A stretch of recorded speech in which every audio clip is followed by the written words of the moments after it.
누가복음 16장 19절부터 26절까지 한 목소리로 읽겠습니다. 한 부자가 있어 자색옷과 고운 베옷을 입고 날마다 호화롭게 즐기더라.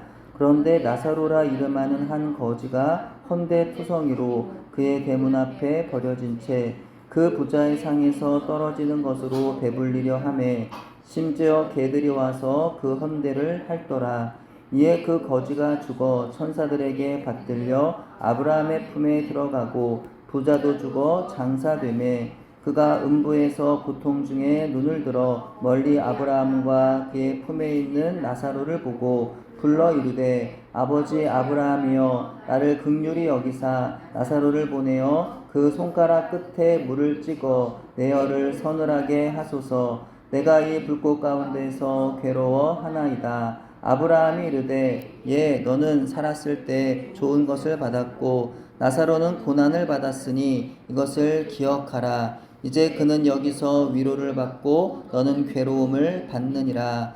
그뿐 아니라 너희와 우리 사이에 큰 구렁텅이가 놓여 있어 여기서 너희에게 건너가고자 하되 갈 수 없고 거기서 우리에게 건너올 수도 없게 하였느니라. 아멘. 부자와 가난한 자.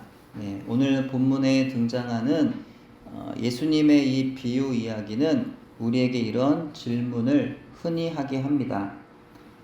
세상에서 가난하게 살다가 하나님의 나라에 들어가 아브라함과 같은 믿음의 선배들과 함께 영원한 생명을 누리시겠습니까? 아니면 세상에서 부자로 살다가 타는 불과 같은 지옥에 들어가 영원한 고통을 당하시겠습니까?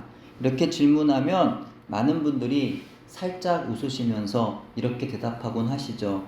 세상에서 부자로 살다가 하나님의 나라에 들어갈 수는 없는 걸까요? 이렇게 다시 물으시는 분들 가운데에는 하나님 나라를 물론 소망하긴 합니다. 소망하긴 하지만 그래도 세상에서 가난하게 사는 게 고통스러워서 그러시는 분들도 계실 것 같습니다. 또 어떤 분들은 하나님의 나라를 세상의 돈보다 소망하지를 않아서 그렇게 어리석은 질문을 하시는 분들도 계실 것 같습니다. 사실 세상에서의 돈의 많고 적음이 의로워지거나 악해지거나 하는 이유가 반드시 되지는 않습니다. 돈이 많아도 의롭고 경건한 사람이 있는가 하면 교만하고 이기적인 사람이 있기 때문이고요. 돈이 없어도 사람들에게 베풀 줄 알고 넉넉한 사람이 있는가 하면 역시 교만하고 욕심 많은 사람도 있기 때문입니다. 그래서 돈이 많고 적음이 그 사람의 어떤 성품이나 나중에 어떤 구원받는 것과 연관이 있는 것이 아니라는 겁니다. 근데 왜 부자와 가난한 자에 대해서 예수는 우리에게 말씀하고 계신 걸까요? 그것은 부유한 사람도 가난한 사람도 그 어떤 사람이라도 예수님 우리에게 세상에서 하나님의 백성으로서 죄에서 떠나 구원받은 사람답게 형제와 이웃사랑을 실천하면서 살아가라고 하는 가르침을 주시기 위함이라고 그렇게 생각이 됩니다. 오늘날 진리가 사라진 시대에 죄에 대한 절대적인 기준이 모호해지다 보니까 죄에 대한 상대적인 이해를 하게 됩니다. 과거엔 죄가 아니었는데 오늘날엔 죄인 게 있는가 하면 반대로 과거엔 죄였는데 오늘날엔 죄가 아닌 게 있어요. 변하지 않는 하나의 진리가 있는 게 아니라 모두가 인정하면 그것이 진리로 받아들여지기 때문에 내가 죄를 지어도 주변에서는 괜찮다고 말해요. 그거 죄 아니야, 괜찮아, 다 그렇게 하는데 내가 죄를 지어도 주변에서 다 묵인합니다. 인정하고 동조하면 그것이 죄가 아닌 게 되어버리는 거죠. 혹은 내가 죄를 짓고 싶지 않아도 주변에서 강요하면 다수의 힘에 따라서 그 죄를 짓게 되는 거예요. 다 같이 거짓말하면 거짓말하지 않는 게 이상한 거고, 다 같이 서로 편을 갈라서 미워하고 다투고 그러면 그러지 않는 게 이상한 것이에요. 다 같이 약자를 괴롭히고 폭행하며 남의 물건을 함부로 약탈하고 그러면 거기에 동참하지 않는 게 이상한 겁니다. 오히려 그게 옳은 거고 그게 당연한 게 되어버리는 거예요. 그래서 우리에게는 죄인데 옆 나라에 가면 죄가 아닌 게 있고 우리에겐 죄가 아닌데 다른 집단에서는 죄인 게 있습니다. 진리가 거부되고 죄에 대한 경계가 모호해질수록 사람들이 죄를 짓는 걸 아주 쉽게 여기게 됩니다. 너도 나도 죄가 아니라면 행하는 걸 나 혼자 고고하게 깨끗한 척 하는 것 같아서 죄를 짓지 않으려는 내가 이상한 사람처럼 여겨집니다. 그러면서 차츰차츰 나 역시도 그들처럼 조금씩 죄에 물들어 가는 겁니다. 그래서 요한일서 2장 15절에서 17절에 보면은 이렇게 말씀하고 있어요. 다음 화면 같이 읽겠습니다. 시작. 이 세상이나 세상에 있는 것들을 사랑하지 말라. 누구든지 세상을 사랑하면 아버지의 사랑이 그 안에 있지 아니하니 이는 세상에 있는 모든 것이 육신의 정욕과 안목의 정욕과 이생의 자랑이니 다 아버지께로부터 온 것이 아니요 세상으로부터 온 것이라. 이 세상도 그 정욕도 지나가되 오직 하나님의 뜻을 행하는 자는 영원히 서리라. 아멘. 물론 하나님은 세상을 사랑하시죠. 네. 요한복음 3장 16절에 뭐라고 말씀하십니까? 하나님 세상을 이처럼 사랑하사. 분명히 사랑하신다고 말씀하셨어요. 하나님 세상을 사랑하셔서 창조하시고 지금도 세상을 다스리시죠. 분명히 사랑하십니다. 얼만큼 사랑하시냐? 독생자 예수님을 내어주실 만큼, 그 생명을 내어주실 만큼 사랑해요. 사랑하세요. 세상의 모든 사람들을 그렇게 구원의 기회를 허락해 주실 정도로 사랑하십니다. 하지만 하나님은 하나님을 떠나서 죄에 머물고 있는 타락하고 부패한 세상은 미워하십니다. 따라서 하나님의 백성인 우리도 세상을 하나님의 구원을 입어야 할 사람들로 사랑해야 하지만 그들이 행하는 죄악된 삶을 사랑해서는 안 된다는 겁니다. 무슨 말씀인지 아시겠죠? 이걸 구별해야 되는 거예요. 그렇다고 막 세상 사람들을 다 미워해라, 정죄해라 그런 뜻도 아니고 그들을 사랑으로 품어야 되지만 그러나 그들의 죄악된 삶은 미워해야 한다는 거예요. 이것을 잘 구별해서 잘 분별해야 된다라는 거죠. 비록 세상에서 그리스도인으로 살아간다는 것이 때론 어렵고 고독하여도 분명한 것은 세상은 지나갑니다. 모든 정욕도 지나갑니다. 오직 하나님의 뜻을 행하는 자들만 영원히 섭니다. 이 진리를 우리는 기억해야 하는 줄로 믿습니다. 우린 때때로 내가 지은 죄 때문에 사랑하는 사람들이 상처를 입어도 내가 받은 상처가 더 크다고 여겨서 조금은 미안함이 있지만 내가 받은 상처를 너도 받아야 해 라는 생각으로 죄를 범합니다. 그런 경우 있습니까? 없습니까? 조금 양심은 있어서 미안은 해요. 근데 내가 나만 상처받는 게 억울해요. 그래서 너도 좀 받아봐라. 그래야 알지 않냐. 그래서 그 상처를 막 줍니다. 그 죄를 범해요. 가정 안에서 다툼이 일어나는 경우도 생각해 보세요. 상대방을 정말 사랑하고 생각한다면 내가 참을 수 있어요, 없어요? 참을 수 있습니다. 정말 상대방을 사랑하면 내가 참을 수 있고 내가 져줄 수 있어요. 근데 자꾸 상대보다 내가 받을 상처가 더 크게 보여요. 그러다 보니까 공격적이 되는 것이고 내 마음이 먼저다 보니까 상대는 마음이 다치든 말든 개의치 않는 겁니다. 죄로부터 오는 잠깐의 즐거움과 잠시 누릴 수 있는 마음의 후련함을 위해서 뒤를 생각하지 않고 죄를 범합니다. 그 이후에 일어날 감당할 수 없는 그 고통스러운 대가를 생각하지 못해요. 죄라는 것이 결코 그렇게 즐겁기만 한 게 아님을 알지 못합니다. 한치 앞도 알지 못한 인간으로서 죄 이후에 다가올 그 엄청난 고통의 대가를 알지도 못하면서 눈앞의 죄의 유혹에 빠져 들어가더라는 것이죠. 하지만 죄는 반드시 가장 먼저 자기 자신을 파괴합니다. 그리고 가정을 파괴하고 공동체를 파괴하고 결국 나라를 무너뜨리게 됩니다. 나에게 죄의 유혹과 시험이 찾아올 때마다 우리가 반드시 기억할 것은 나로 인하여 사랑하는 사람들이 다치게 되는 것이 절대로 나를 즐겁게 할 수 없다는 사실입니다. 죄의 결과로 모든 인간에게는 죽음이 찾아오게 되었습니다. 세상의 어느 누구도 죽음을 피해갈 순 없습니다. 로마서 6장 23절에 죄의 싹은 사망, 죄의 결과는 사망이라고 했고, 야고보서 1장 5절에는 욕심이 잉태한 즉 죄를 낳고 죄가 장성한 즉 사망을 낳느니라 라고 했습니다. 죄의 결과로 죽게 되면 죽음 이후에 모든 사람들이 피해갈 수 없는 것이 또 있어요. 그것은 바로 심판입니다. 히브리서 9장 27절입니다. 한 번 죽는 것은 사람에게 정해진 것이요 그 후에는 심판이 있으리니. 세상에서도 선을 행하면 상을 받아요. 세상에서도 죄를 지으면 벌을 받죠. 이 원리는 바로 죽음 이후에 있을 영적인 세계에도 통하는 모형이 됩니다. 이 땅에서 선을 행하면 상을 받는 것처럼 이 땅에서 선을 행한 사람은 하나님 앞에서도 상을 받습니다. 하지만 예수를 믿어 죄 용서함을 받아서 하나님의 자녀가 된 사람들에 한해서 상을 받습니다. 왜냐하면 세상에서 인간이 행하는 진정한 선은 바로 하나님의 아들 예수 그리스도를 믿는 것이기 때문입니다. 이 땅에서 죄를 범하면 벌을 받아 감옥에 갇혀야 하는 것처럼 이 땅에서 죄를 범하고서도 예수를 믿지 않아서 죄 용서를 받지 못하면 하나님 앞에서도 죄에 대한 정죄의 심판을 받습니다. 세상에서 죄를 지으면 감옥에 갇히죠. 다른 선량한 사람들과 일반 사람들과 격리가 되는 겁니다. 왜일까요? 그 죄인들 때문에 다른 사람들, 선량한 사람들이 고통당하는 걸 막기 위해서죠. 그것이 사기든 폭력이든 뭐든 거짓말이든 뭐든 그들 때문에 그런 죄를 짓지 않는 선량한 사람들이 피해당하는 걸 막기 위한 거예요.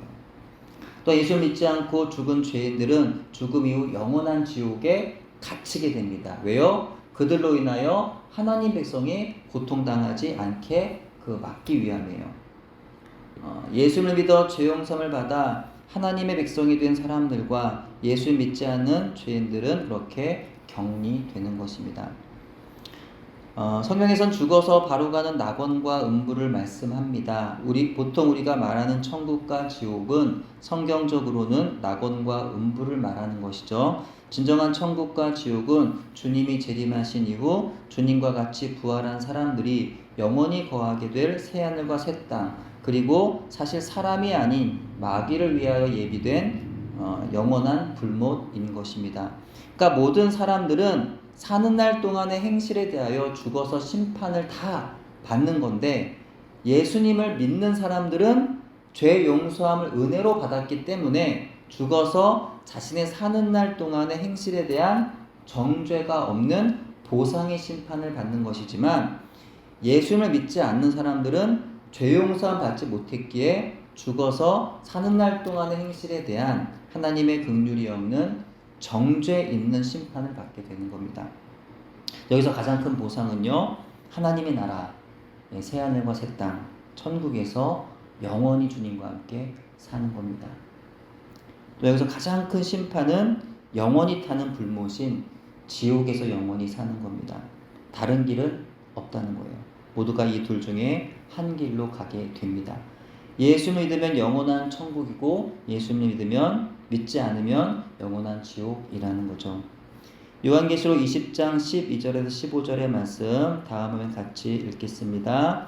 또 내가 보니 죽은 자들이 큰 자나 작은 자나 그 보좌 앞에 서 있는데 책들이 펴 있고 또 다른 책이 펴졌으니 곧 생명책이라. 죽은 자들이 자기 행위를 따라 책들에 기록된 대로 심판을 받으니 바다가 그 가운데에서 죽은 자들을 내주고 또 사망과 음부도 그 가운데에서 죽은 자들을 내주매 각 사람이 자기의 행위대로 심판을 받고 사망과 음부도 불못에 던져지니 이것은 둘째 사망 곧 불못이라. 누구든지 생명책에 기록되지 못한 자는 불못에 던져지리라. 아멘.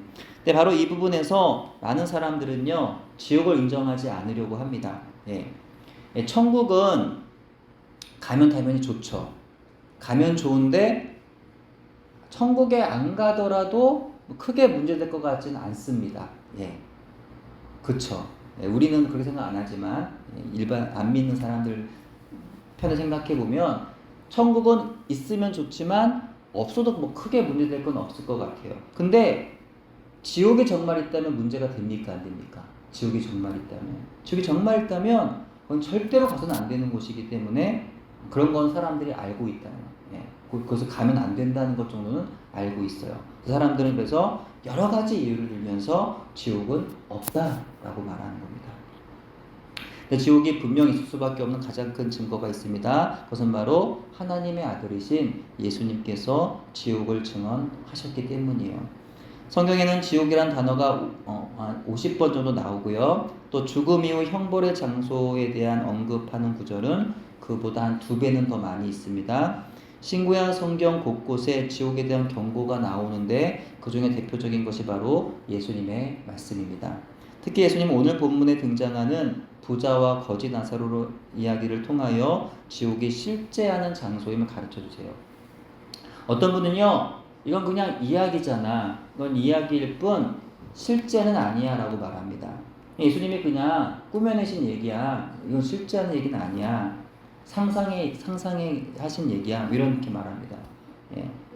자, 예수님은요, 보통 이게 비유를 들어 설명하실 때 실제한 인물이 아닌 사람들을 비유를 들어 이야기하시는 경우가 있을지는 몰라도 전혀 없는 이야기를 꾸며내신 적은 없으십니다. 예. 이를테면 뭐 사마리아 사람의 비유, 그러면 뭐 그 사람이 딱 그 사람일 가능성은 없어도 그런 일들이 흔히 벌어지는 거잖아요. 예. 뭐 포도원 품꾼 이야기라면은 그런 일들이 실제로 유대인들 사회에 일어나는 겁니다. 예수님이 실제 일어난 일들을 그 예화로 들어서 항상 비유하신 거예요. 그렇게 하늘의 진리를 우리 삶을 통해 나타나는 그런 이야기를 통해서 주님 항상 그렇게 가르쳐 주신 겁니다. 예수님께서 비유를 통해 우리에게 들려주시려는 메시지는 언제나 2가지 길에 대한 것이에요. 우리의 인생에는 사는 길과 죽는 길, 생명의 길과 사망의 길이 있다는 겁니다. 그 2가지 길을 가르쳐 주시면서 선택은 너희가 하라는 거예요. 하나님께서 구약시대 때부터 말씀하신 것과 같고 수많은 하나님의 사람을 전했던 메시지와 같습니다. 여기 한 부자가 있습니다. 그리고 거지 나사로가 있습니다. 부자는 사망의 길로 걸어간 사람들을 대표합니다. 거지 나사로는 생명의 길로 걸어간 사람들을 대표합니다. 예수님은 이 2 사람을 등장시키시면서 사망으로 가는 사람과 생명으로 가는 사람이 어떻게 다른지를 아주 생생한 그림 비유로 들려주십니다. 예. 예수님의 그 비유 이야기는 듣는 순간 그림으로 싹 그려진다는 거예요. 너무나 잘 표현하셨기 때문에. 예. 한 부자가 어떤 사람이었나요? 19절에 의하면 그는 자색 옷을 입었습니다. 자주색은 최상위 3%에 해당하는 그 상류층을 위한 색깔입니다. 왕이나 귀족을 의미하는 색깔이에요. 부자는 또한 고운 베옷을 입었습니다. 베옷은 자주 회개할 때 또는 부모가 돌아가셨을 때 입거나 또 예언자들이 입던 예복이었는데 이 베옷 또한 평소 상류층들이 입는 아주 매우 고가의 옷이었습니다. 이 이야기에 등장하는 부자는 보통 부자가 아니었다는 거예요. 아마도 이스라엘에서 어쩌면 세계에서도 손에 꼽을 만한 엄청난 부자였다는 거예요. 그런 부자가 자기 집 대문 앞 거지에게 빵 한 조각 줄 여유나 관대함조차 없었다는 거예요. 그는 또한 날마다 호화롭게 즐겼습니다. 여기까지 보면 그가 왜 사망으로 가는 사람인지 아직 분명히 알 수는 없습니다. 성경은 단지 부자는 죄인이야 라고 극단적으로 말씀하고 있지 않기 때문이죠. 그럼 20절 볼까요? 20절에 보시면 나사로라고 하는 이름의 한 거지가 피부병에 걸려서 온몸이 헌데투성으로 그 부자의 대문 앞에 버려져 있었습니다. 누가 버렸는지 몰라요. 또 얼마나 오랫동안 버려져 있었는지도 알 수 없어요. 어쨌든 그렇게 그 부잣집 대문 앞에 늘 그가 있었던 거예요. 왜 있었을까요? 부잣집이니까 그 부잣집에서 나오는 음식의 찌꺼기라도 좀 먹고 그 굶주린 배를 좀 채워보려고 아마도 거기 있었던 것 같아요. 그런데 어떤 일이 벌어집니까? 개들이 와서 그의 상처난 곳, 피부병으로 그렇게 상처난 그곳을 개들이 혀로 핥았습니다. 나사로는 개들을 쫓아낼 힘도 없었던 거예요. 그 무시무시한 개들이 와서 이렇게 핥고 어쩌면 물었을지도 몰라요. 그죠? 근데 그런 개들을 쫓을 힘이 없을 정도로 아주 굶주리고 병들어 있었다는 것을 보여줍니다. 여기까지가 세상에 사는 날 동안의 부자와 나사로의 삶이었어요. 여기서 무엇이 문제인지 아시겠어요?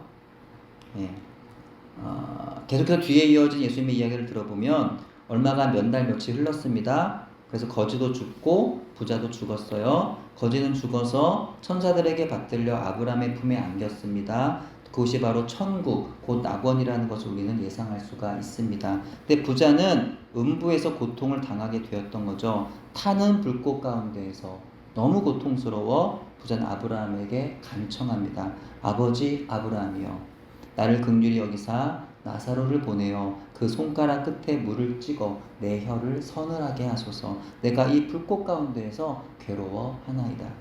자, 아브라함이 뭐라고 말합니까? 25절 26절이에요. 아브라함이 이르되 예, 너는 살았을 때 좋은 것을 받았고 나사로는 고난을 받았으니 이것을 기억하라. 이제 그는 여기서 위로를 받고 너는 괴로움을 받느니라. 그뿐 아니라 너희와 우리 사이에 큰 구렁텅이가 놓여 있어 여기서 너에게 건너가고자 하되 갈 수 없고 거기서 우리 건너올 수도 없게 하였느니라.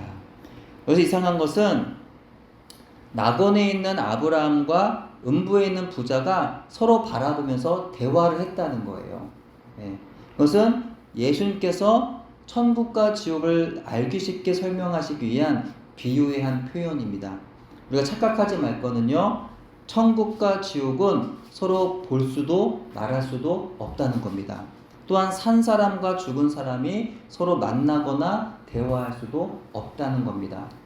간혹 보면 이런 분들 있어요. 정말 있습니다. 이런 분들이. 오랫동안 신앙생활 했습니다. 수없이 많은 예배를 드려왔고 직분도 있어요. 심지어 직분도 있고 수업 성경을 읽었고 설교를 많이 들어왔습니다. 근데도 착각하시는 분들이 있어요.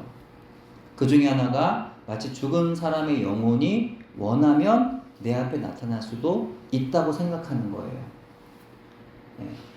눈앞이 실제는 아니더라도 꿈에는 나타나서 나에게 말할 수 있다라고 그렇게 생각하는 겁니다. 하지만 성경은 그렇게 말씀하지 않아요. 무속과 성경을 헷갈리면 안 된다. 죽은 사람이 귀신이 되어 눈앞에 나타나는 일이 있어요, 없어요? 절대 없습니다. 내 꿈에 나타나서 말하는 경우도 절대 없습니다. 이 세상과 저 세상은 완전히 분리가 되어 있기 때문이에요. 마찬가지로 죽어 천국에 간 사람과 지옥에 간 사람이 서로 바라보거나 대화할 수가 없습니다. 만약에 죽어서 천국 간 사람이 지옥을 매일 본다면 마음이 편하겠습니까? 천국에서도 괴로워 살아갈 수가 없을 겁니다. 자, 그러면 이제 부자의 문제가 무엇인지 아시겠어요? 우리가 정말 궁금한 건 바로 누가 천국에 가는 사람이고 누가 지옥에 가는 사람이냐 하는 거예요. 예수님의 이야기에 등장하는 거지 나사로가 천국에 갈 수 있었던 이유가 무엇인지 아시겠어요? 부자가 지옥에 갈 수밖에 없었던 이유가 무엇인지 여러분 아시겠어요? 그래서 우리가 오해하지 말 것은 부자는 부자라서 지옥에 갔고 나사로는 가난해 천국에 갔다라고 생각하는 겁니다. 아주 잘못된 결론이에요. 가난하다고 다 선하지 않죠. 가난해서 악해진 사람이 얼마나 많은지 몰라요. 부자는 다 교만하고 욕심이 많습니까? 그렇지 않아요. 부자도 선하고 의로운 사람이 얼마나 많은지 모릅니다. 이와 반대로 유대인들의 생각처럼 부자는 하나님이 복을 주셔서 그렇게 된 것이고 가난한 자는 하나님이 벌하신 거라서 그렇게 된 거라고 생각하는 것도 아주 잘못된 겁니다. 그들은 그렇게 생각했기 때문에 부자는 다 하나님의 백성으로 천국에 갔을 거라고 당연하게 생각을 했고 또 부자인 사람들은 다 스스로 그렇게 생각을 했어요. 유대인들이 그렇게 생각했기 때문에 예수님의 이 이야기에 그들은 충격을 받은 겁니다. 어떻게 부자가 지옥에 갈 수 있어? 그들은 예수님의 말씀을 들으면서 그렇게 받아들이는 거예요. 이해할 수 없는 충격을 받는 거예요. 또 한 가지 오해하지 말 것은요, 하나님께서는 모든 인간이 다 평등하기를 바라신다고 생각하는 겁니다. 이 비유 이야기는 예수님께서 세상에서 흔히 볼 수 있는 일을 예화로 들려주신 것 뿐이지 거기에 모두가 평등해야 한다는 메시지는 없습니다. 각 시대마다 많은 사람들은 가난한 자들을 선동하여 부자들에게 대항하게 함으로써 또 모든 사람은 평등해야 한다는 인기를 끌만한 메시지를 전함으로 사회를 혼란시켜 왔습니다. 대표적으로 우리나라에도 겉으로는 민주주의를 말하고 있지만 사실은 공산주의를 지향하는 정치 집단들이 있는데 바로 그들이 그런 사람들이죠. 그들의 말은 거짓입니다. 세상은요, 원래가 불평등합니다. 이것이 진리인 것을 사람들을 거짓말로 미혹하는 거예요. 마치 그런 평등한 세상이 가능한 것처럼 미혹하여서 세상을 뒤엎어 놓고 자기들이 권력을 잡으려는 거죠. 예. 세상이 불공평하다는 것은요, 초등학생들도 압니다. 다 아는 진리예요. 예.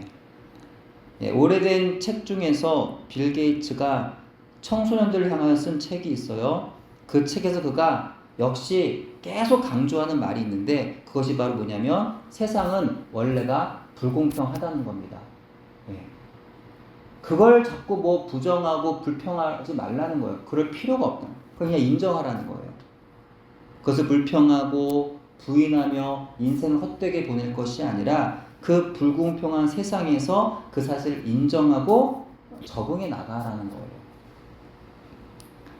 그러나 모든 사람이 평등해질 거라고 말하는 어리석고 할 일 없는 사람들의 말에 귀를 기울여서는 안 됩니다.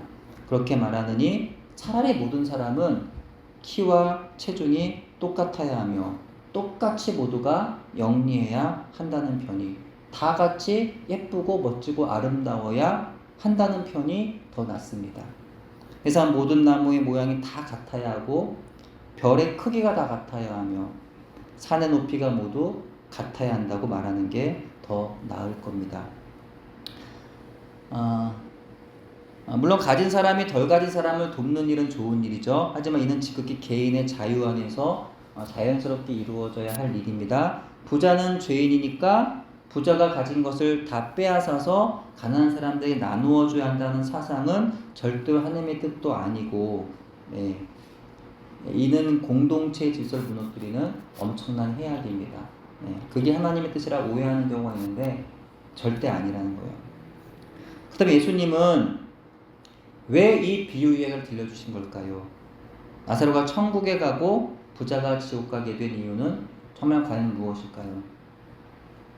여기서 부자와 나사로가 각각 죽음 이후 그들의 길이 둘로 나누어진 이유를 단지 영적인 것으로만 설명하기엔 어려움이 있습니다. 왜냐하면 부자와 나사로 둘 다 하나님의 백성들이었어요. 둘 다 예수님을 그들이 믿었다고 하는 어떤 증거를 찾아볼 수는 없습니다. 어떤 목사님들은 나사로의 이름에서 나사로가 천국에 간 이유를 말씀하세요. 나사로 이름의 뜻이 뭐예요? 하나님의 도움. 하나님을 고백한 이름이잖아요. 그래서 나사로는 하나님을 경외했다. 그래서 나사로 천국에 왔다. 이렇게 해석하시는 분들이 있는데 그건 그거 역시 추측일 뿐 반드시 그렇다고는 증거는 없어요. 도대체 그럼 이유가 뭘까? 왜 부자는 천국이 아닌 지옥 갈 수밖에 없었던 것이고 예수님이 이야기를 우리에게 들려주신 그 의도가 무엇이었을까요? 그 첫 번째, 이 이야기는 자기 자신을 위해서만 살아서는 안 된다는 것을 가르쳐 주시는 겁니다. 디모데후서 3장에 보시면은 말세 일어날 사람들의 악에 대해서 설명하고 있는데 그 첫 번째가 바로 사람들이 자기를 사랑하며입니다. 사람들이 자기를 사랑하며. 근데 자기를 사랑하는 게 왜 악한 건가요? 문제는 자기만 사랑하는 겁니다. 하나님 우리를 아들을 통해 구원해 주셨으면 그 믿음으로 세상에서 만난 사람들 가운데 믿음의 선한 열매를 맺으면서 그들을 잘 섬기고 사랑하며 살아야 되는데 그런 삶이 없는 거예요. 그런 삶이 없는 사람을 정말 믿음으로 구원받은 사람이냐고 이렇게 보기는 어렵다는 거예요. 고린도서 5장 15절에 이런 말씀이 있어요. 다음 화면 보시고 같이 읽겠습니다. 시작. 저가 모든 사람을 대신하여 죽으심은 산 자들로 하여금 다시는 저희 자신을 위하여 살지 않고 오직 저희를 대신하여 죽었다가 다시 사신 자를 위하여 살게 하려 함이라. 아멘.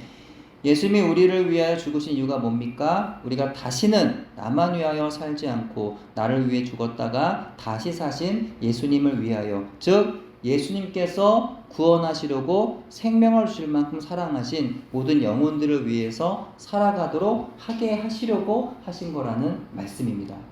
두 번째로, 자기만 사랑하여 가진 돈을 자기만 위해 사용하는 것 역시 악한 것임을 가르쳐 주시기 위함입니다.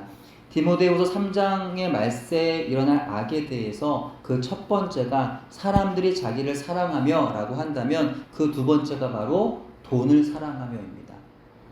네, 돈을 사랑하는 게 왜 죄일까요? 네, 우리 가운데 돈을 사랑하지 않는 사람 있나요? 네, 없잖아요. 솔직히 있나요? 네, 다 사랑해요, 돈을. 그럼 우리 모두가 지옥에 갈 죄를 짓고 있는 건가요? 네. 여기서는 돈을 사랑해서 마음을 굳게 만든 사람들을 의미합니다. 돈을 사랑해서 하나님을 사랑하는 마음이 굳어지는 거예요. 또 돈을 사랑해서 영혼 사랑에 대한 마음이 굳어지는 그런 사람을 의미합니다. 돈의 소유는 우리의 영혼을 악하게 만듭니다. 재물은 속사람을 돌같이 굳게 만듭니다. 돈을 사랑하면은 하나님을 망각하게 하는 속성이 들어 있습니다. 그러면 돈이 많은 분들이요, 반드시 자기를 점검하시기를 부탁드립니다. 우리는 가난하다고 하나님을 떠나지 말아야 하고 부유하다고 하나님을 망각해서도 안 되는 줄로 믿습니다. 부자도 거지도 하나님을 아는 백성들이었어요. 때문에 둘 다 하나님의 구원을 받을 자격이 있었습니다. 근데 부자는 자기만 사랑하고 돈을 사랑했어요. 자기 집 대문 앞에서 고통받는 그 나사로를 외면했습니다. 단순히 이웃을 외면한 것 때문에 그가 구원을 받지 못했다라는 이야기가 아니라 그가 하나님을 참으로 믿고 섬기는 사람이 아니었기 때문에 그 행실이 그렇게 나타났다는 것으로 보는 게 맞을 것 같습니다. 마태복음 7장 21절입니다. 나더러 주여 주여 하는 자마다 다 천국에 들어갈 것이 아니요 다만 하늘에 계신 내 아버지 뜻대로 행하는 자라야 들어가리라.